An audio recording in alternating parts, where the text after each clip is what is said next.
throughout my history. That's cute. Your faithfulness has walked beside me. The winter storms made way for spring. In every season, from where I'm standing, I see the evidence of your goodness all over my life, all over my life.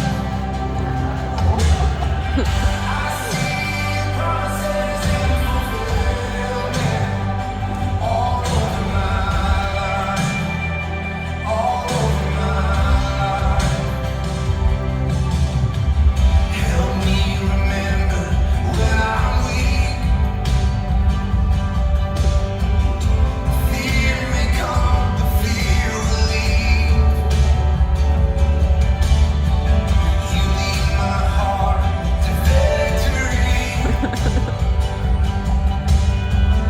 You are my strength, and you always will be. I see the evidence of your goodness all over my life, all over my life. I see your promises and fulfillment all over my life, all over my life. Oh, I love that picture. All my sin rolled away because of you, oh Jesus. See the cross, the empty grave, the evidence is endless. All my sin rolled away because of you, oh Jesus. I see the evidence of your goodness all over my life, all over my life. I see your promises and fulfillment all over my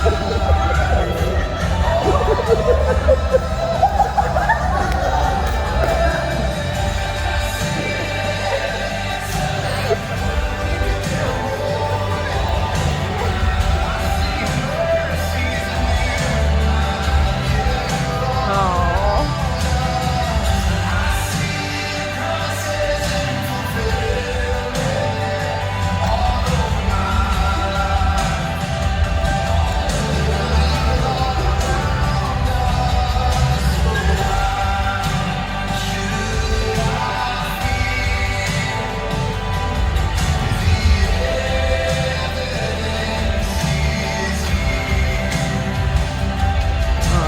Why should I fear? Oh, the evidence is here.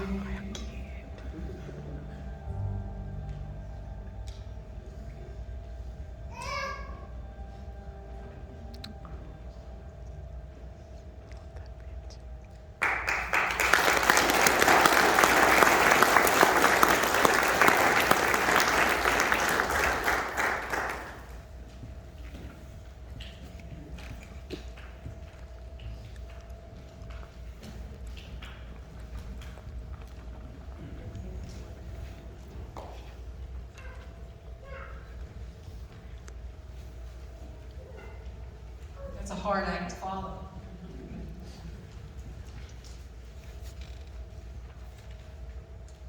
Seniors, what can I say? It's been a rocky road this year, but you've made it, you've pulled it through, and I'm proud of every one of you. I am proud to say that each one of these students are honor students, and they have worked hard for it. They make me laugh. I've got the opportunity, Miss Susan and I got to work with the seniors the last 3 months of the year. And they keep me young on the inside because they keep me laughing. They're awesome young people. And they're going to take the world over one of these days. This is our future.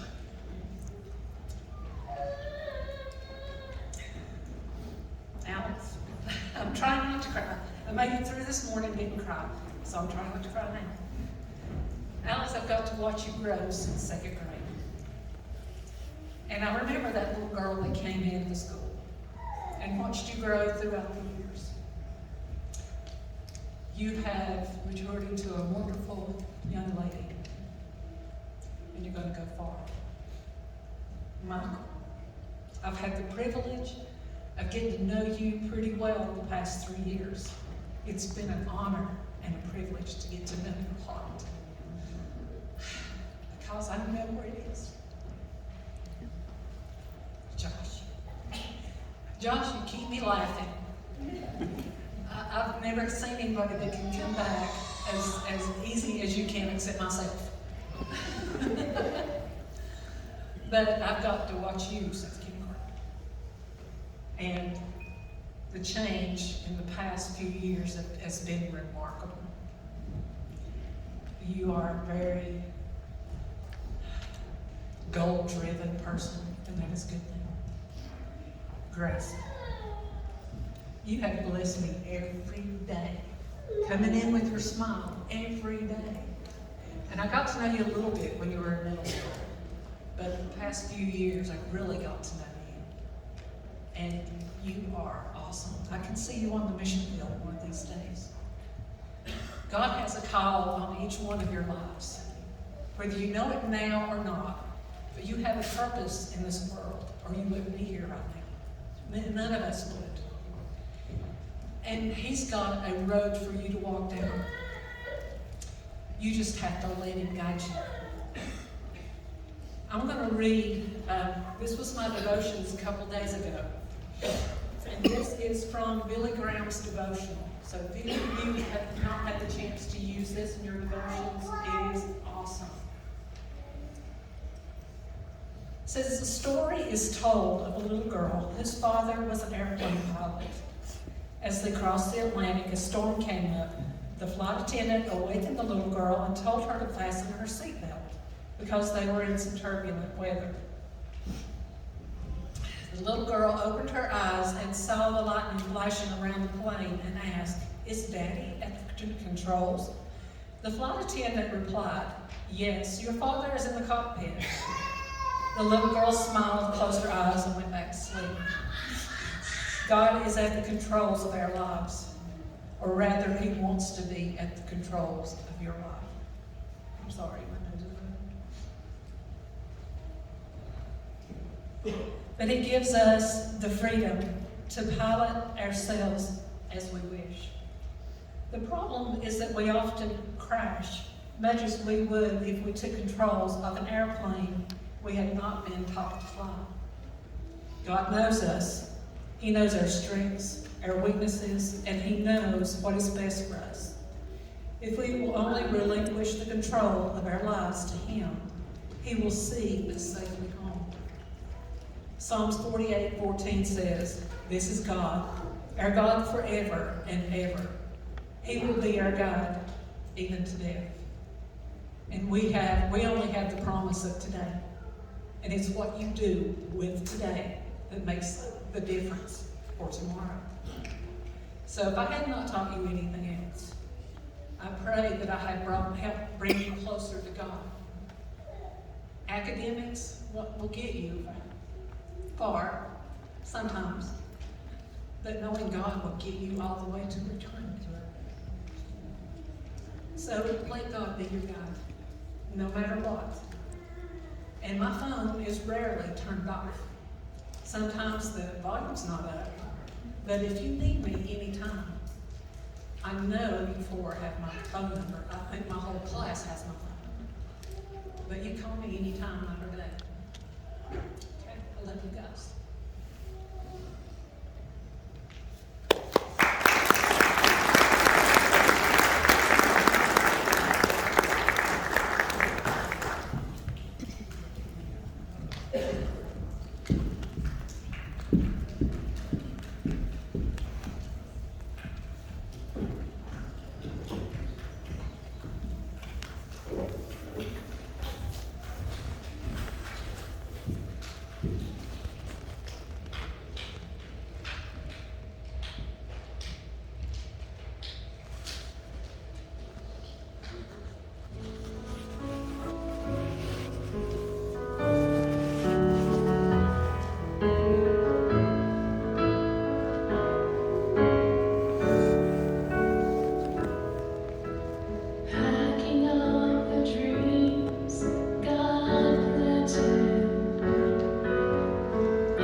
The next thing we're going to do is I'm going to introduce our valedictorian.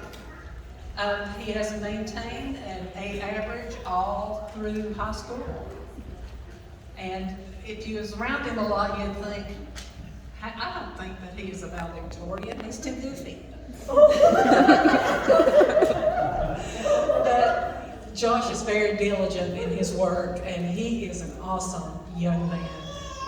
And he was so excited to be valedictorian, and he deserved every bit of it. Josh Hamill.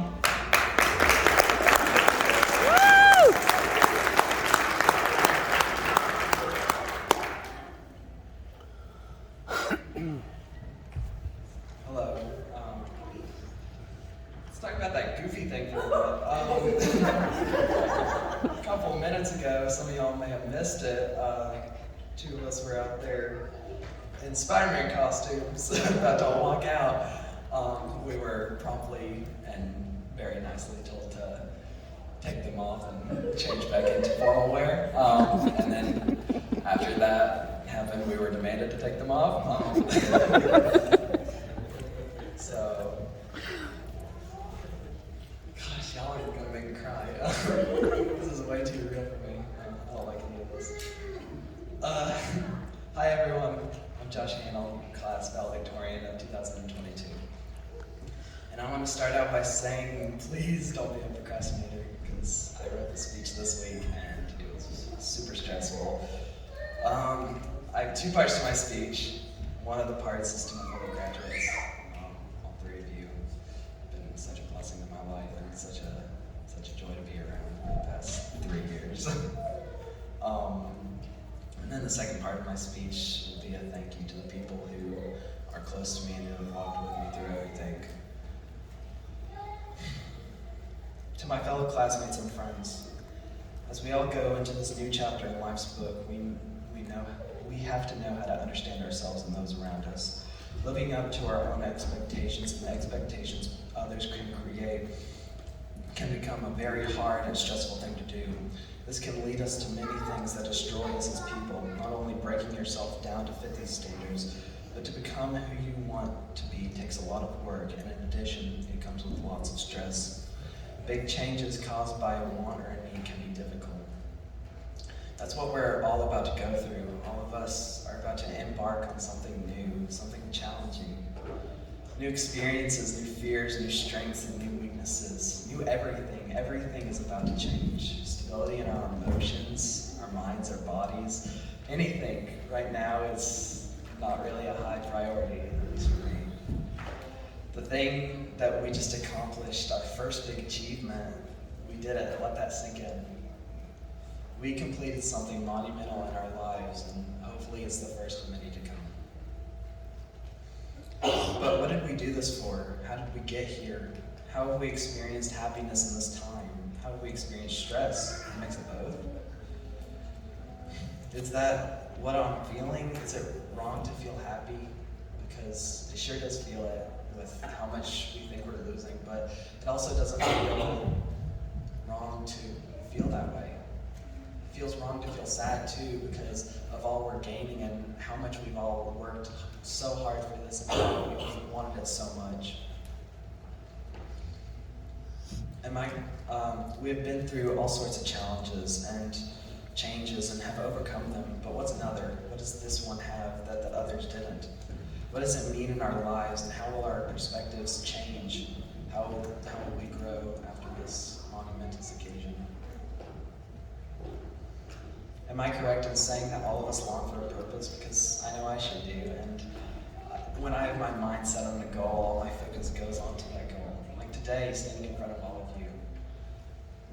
I wanted this position so bad for as long as I can remember.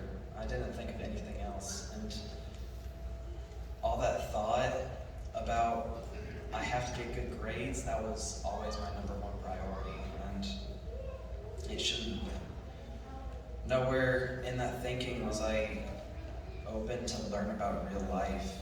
I was so distant from others, and now that I've got to go there and I have to experience this new change and actually be around people, it's scary. It's really freaking me out. People are so complicated and and not something that I could just memorize. And the hardest lesson for me ever to grasp onto was to treat people the way I'm supposed to be treated. I know I'm a failure at that one, but the blindness of this goal has hindered so many relationships and has blocked off a part of me that I can never go back to. I never thought I needed it, and so many connections and so many friendships fell apart because I was so focused. So many times I've made these connections that I need to become a better person and a better type of person. And so many times I've tried this and so many times I've failed. And to all of you who I failed, I'm very sorry. The popular saying is, there's calm before a storm. However, in the case I'm trying to make, it's the complete opposite. It's the complete opposite. Every mistake we make, every muscle we break, we come back stronger. Each mistake we have to learn from, and each correction we need to take hold of. Every broken bone heals, and we learn, wow, I'm never gonna jump off that roof with an umbrella again. Or getting caught riding in concrete, thinking to yourself, when I get out of this, I'm gonna become clean. Or even playing hide and seek in an attic. I'll never do that again. What I'm getting at is learning from experiences. We're stubborn people and we don't take advice very well. Every bit of life experience usually comes from a never again thought that the most change occurs when a mistake happens. So to my fellow classmates, let your mistakes define you. However, don't make those definitions be bad. Make them something good and something you actually learn from and take hold of. Always grow, always evolve, and always keep yourself afloat. Make sure not to waste your life and become a person you want to be, but make sure that you trust God in everything.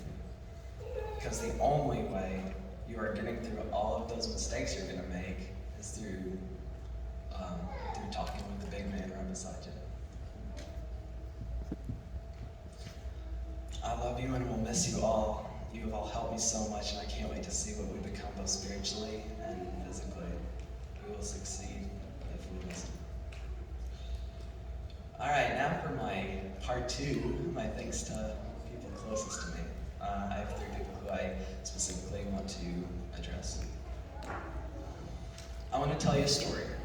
In 2017, I started high school at Mainland Early College. Not wanting anything to do with school or life in general, I would always come home with the worst attitude and thoughts in my head. Stuff like, all life is pointless, and things going as far as, why am I still even alive? At this time in my life, nothing was holding me together. I let everyone and everything that I cared about center around something completely pointless. Throughout my entire year at Mainland, I thought like this. Nothing mattered, not my grades, not anyone around me, not even myself. That summer, I started to search myself, and I realized something would need to change because every part of my soul and my mind were fighting me. Every time I would see myself in the mirror, I would hate what would stare back at me. By the end of this season of my life, I found Jesus and finally understood his unending love. And ever since then, I've tried to live the way that he has instructed us. My life did a total 180, and I have grown so much from that depressed, angry, and ungrateful spirit that I was. The point of this story is to show you how I've grown and who have helped me get there. I want to recognize each of these people individually. First up is Michael Dellinger. Hi, Michael. Michael and I have only really been friends this year, but how close we've become makes it feel like we've been friends forever. Michael, I want to thank you for all the 9:30 p.m. talks because of your bedtime, and all the car conversations because we were in a car. Whether that's talking about a cute girl, hi Callie Buchanan, or how we would end the world if we could. I've told you things I've never told anyone except my mommy.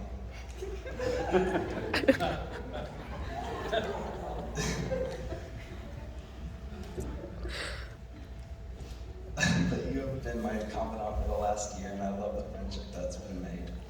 One of my favorite memories of us was at the communal worship night where I was so nervous to get up in front of people and talk, just like I am right now. And you were standing there right beside me, and you were jumping around, freaking out, thinking, oh, should I go up and speak with them? This is crazy, I'm nervous. And every time I think about that, I think it's hilarious.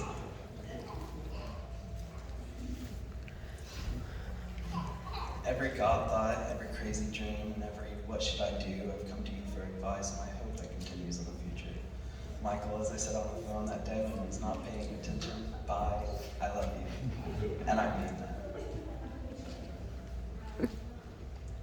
The next person I want to talk about is my mother, Angela. Mom, you've always shown me what it really means to give 100% and to be proud of myself for all the work I always do, no matter the amount or the effectiveness. You have shown me that I really have always been a dependent leech. And I will really miss that. Our conversations that would break up for hours while I'm cleaning my room, or the long talks of me trying to explain theological doctrines or explaining that Spider-Man is one of the most complicated superheroes who have interconnections to every universe like 616, 833, and you know what, it's not the time for that. But I just want to say thank you for all you've done and believed in me for everything that you've said and everything that you've prayed and screamed at me for, and all the punishments, but also all the hugs and all the love that you've given me. At my worst and at my best, you always have integrity to stand for a moment you believe.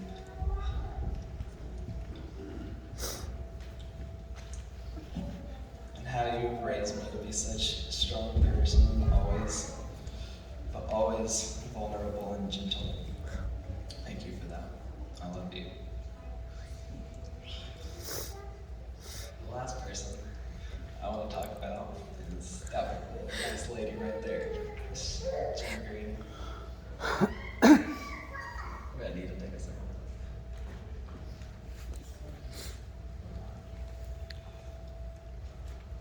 She is one of the most amazing, strong, courageous, and motherly people I know.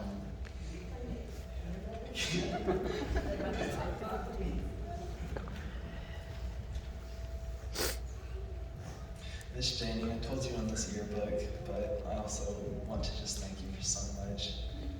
All the talks we've had, all the laughs and all the tears, you're one of my biggest role models. And to hear that you loved how I've grown in the past, not only as a person, but as a Christian, so much.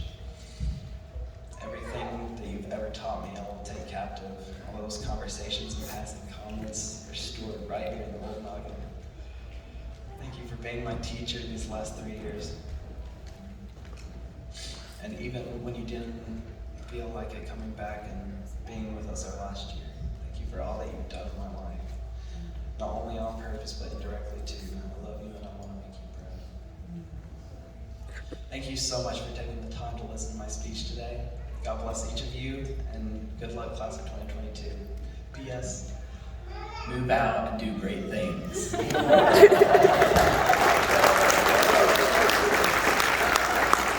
That would be you. Woo! Josh. Quote from his dad, right? We thank you for coming to support these fine people tonight, these young adults. They have a lot in common. They all highly value academics. They have amazing talents, deep Christian character, but they each have a personal, strong relationship to Christ. And they've taught me a lot. And I love you and appreciate you for who you are and all you've done. The younger kids saw you as very worthy role models, which you are. And in thinking of your strengths, I think back to your parents, because this group has had an amazing set of parents, grandparents. The support has been unreal. They're there for whatever you need. It may be small things, big things, all things they're here. The decorations tonight, the beautiful prom they presented, just whatever we may need. Like I say, it may be something very insignificant were something huge, and they came through. And so, do you four know how blessed you really are? I hope you do. And I think as you look back later, you can go, wow, they truly were a good foundation because they took you to church, have you actively involved in church. They sacrificed to send you to Christian school. And then you had a lot in common by going and being honor students here and doing well at Mayland. There's just a lot of things I'm very proud of you for. As I was writing the article for the Blue Ridge Christian News for June, all that started just bubbling in my mind like, wow, how blessed they are and what a blessing they are. I'm going to be real quick about talking about divine appointments that God has in our life.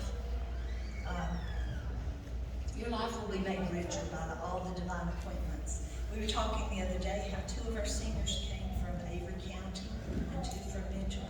And some of us live in Yancey County, and we all come together for this small school. And it's so neat because we would have never been Tri-County Christian School family had we not come here together. I want to tell you something, a little story in just a minute, but God will often give us close individuals and circumstances, and that really do something deep in us. But sometimes we're too busy with our own schedules and agendas, and we're wrapped up in our own daily things, and we're just wanting to pursue our own pleasures, and sometimes we can miss those divine appointments. Miss Sue, I want to use you as an example. In 2018, we were leaving on a vacation, and Miss Sue, and at that time her husband, who was alive then, Mr. Paul, they were talking on speakerphone to me, and they heard that we were going on a 2-week adventure to Montana and Canada. And they began to pray for us, for our safety and for our trip. But then in the end, Miss Sue said, God, give them a divine appointment that they'll know it's from you. Just do something that they can look back and know that you did it. Well, we went on our adventure and we had safety and so much fun that I almost forgot to look for the divine appointment. We were going to national parks in both Montana and Canada and just having the time of our life and visited friends and different things happening that were good. But as we got back to the airport, one of the airports we were at was Salt Lake City.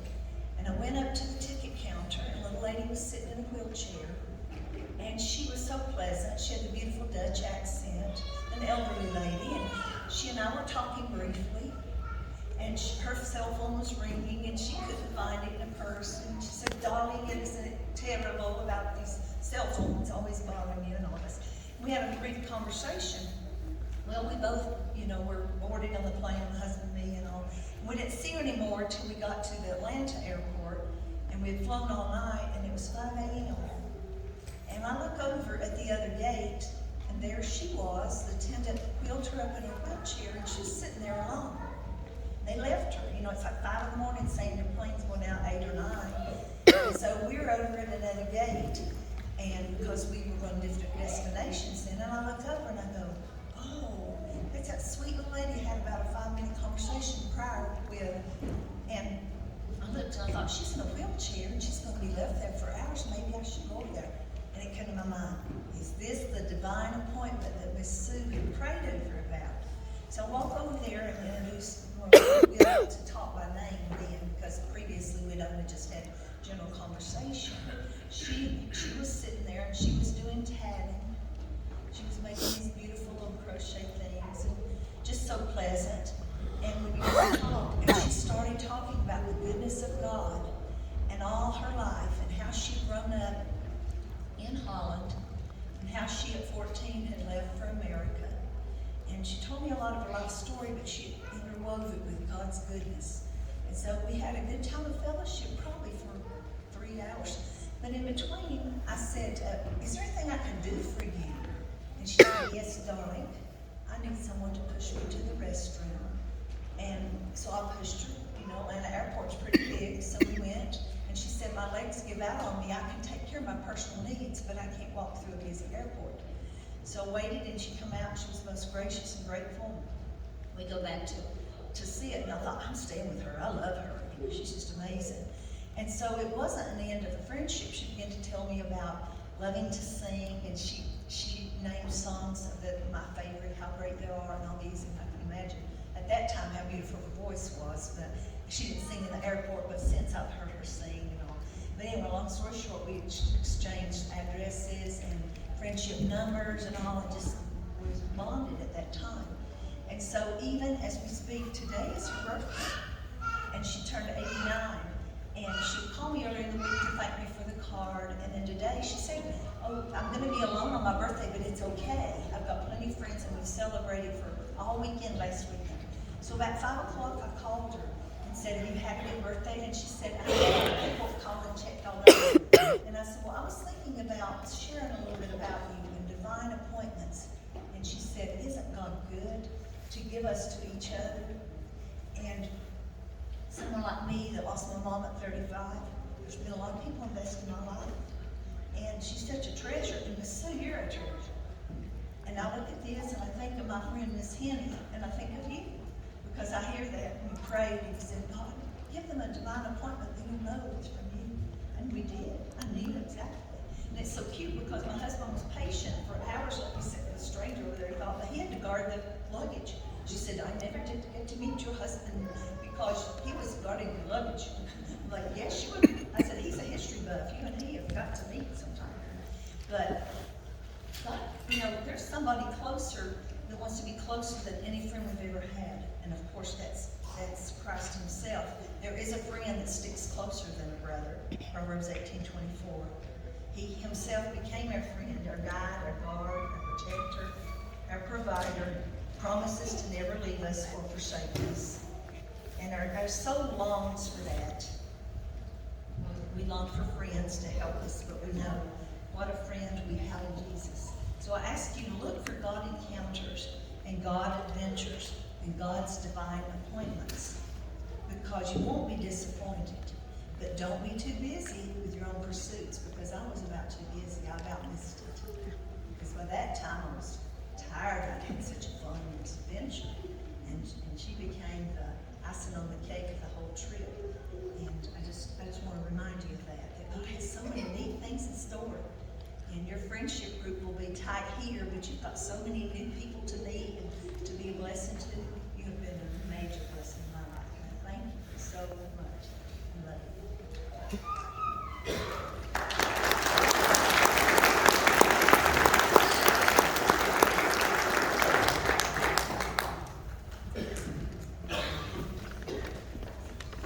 All right, I'd like to ask the graduates to please stand. Call your name and after graduation, you'll be receiving your diploma. We have a song. But we don't need to go over it and stand. All right. Let's start with first. That is Alexis Melody Buchanan, daughter of Jimmy and Renee Buchanan. She's graduating with honors. Wasn't her song beautiful as well?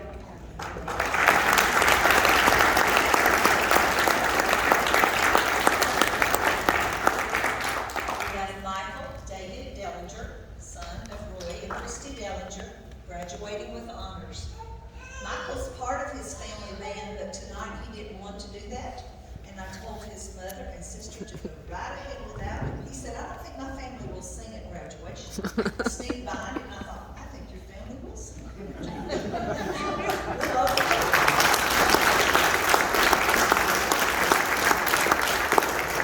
Joshua Landon Hamill, son of Vern and Angela Hamill, graduating as valedictorian.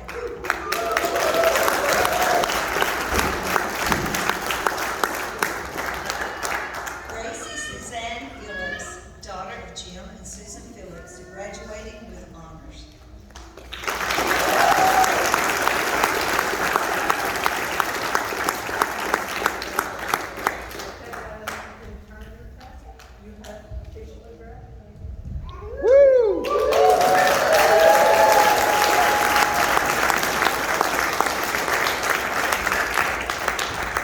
Move out and do good things.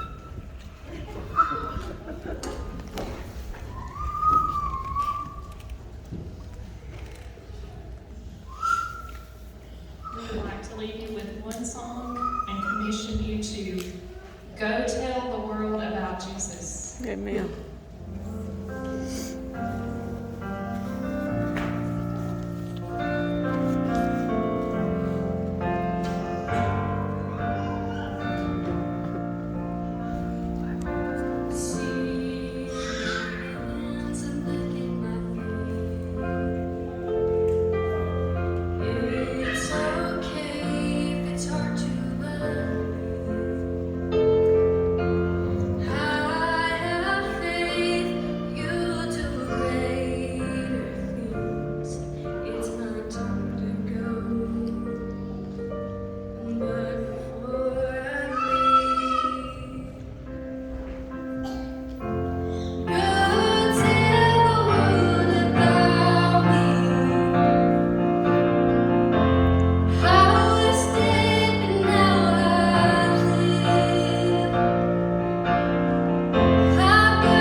Amen.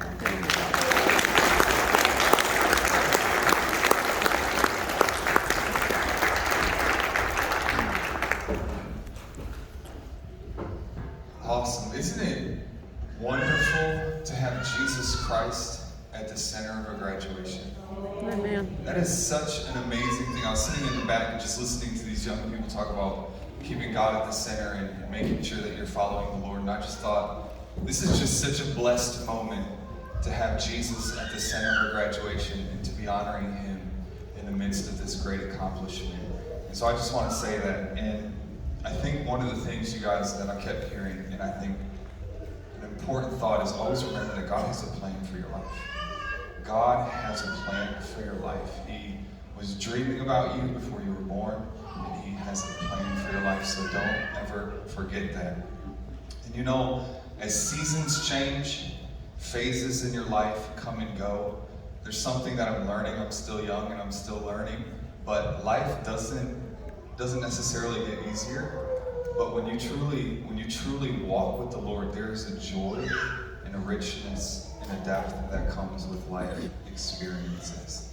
And so always stay close to the Lord, always keep him in the center, and life will be so fulfilling and so rewarding that you won't have regrets. And so I just want to encourage you with that. And so I want to do one last thing before we honor them and dismiss, but Miss Janie Green, can you stand up, please? Can we give this woman a round of applause?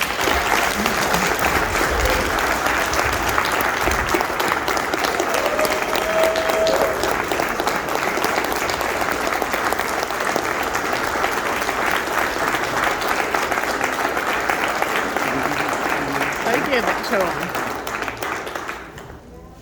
Just hearing them talk, and we're just honoring her. She is retiring this year, 21 years of service in this academics as a teacher, and these are just 4 representations of probably hundreds of students that you have impacted, and they, you can tell so much that they care so deeply for you, and so I think that is just such a wonderful thing. Can we please give her a round of applause?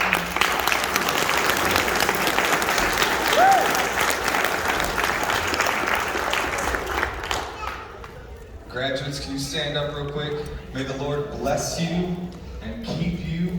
May the Lord make his face shine upon you and be gracious to you. May the Lord turn his face toward you and give you peace. Okay, I give you the class of 2022.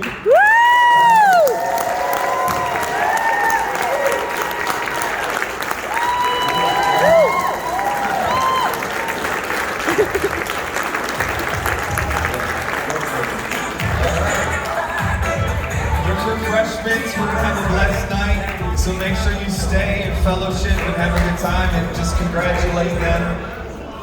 Have a good night. That's it. She's